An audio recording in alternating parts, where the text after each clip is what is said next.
Good morning students. Result से related एक breaking news आ रही है कि GNDU इवन सेमेस्टर एग्ज़ाम्स का रिज़ल्ट आ गया है।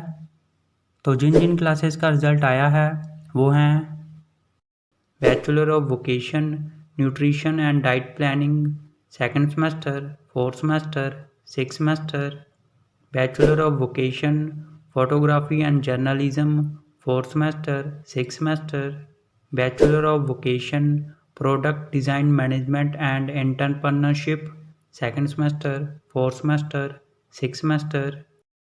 तो सभी स्टूडेंट्स GNDU की ऑफिशियल वेबसाइट पर जाकर अपना अपना रिजल्ट चेक करें gnu.ac.in पर। ऑल दी बेस्ट सभी स्टूडेंट्स को। उम्मीद है कि आप सबका रिजल्ट बहुत ही अच्छा आया होगा और सभी स्टूडेंट्स पास होंगे। तो जैसे ही किसी और क्लास का या फिर किसी सेमेस्टर का रिजल्ट आता है तो हम आपको बता देंगे। तब तक इस वीडियो को लाइक कर दो, शेयर कर दो, चैनल सब्सक्राइब कर दो और बेल आइकन ज़रूर प्रेस कर देना। Thank you.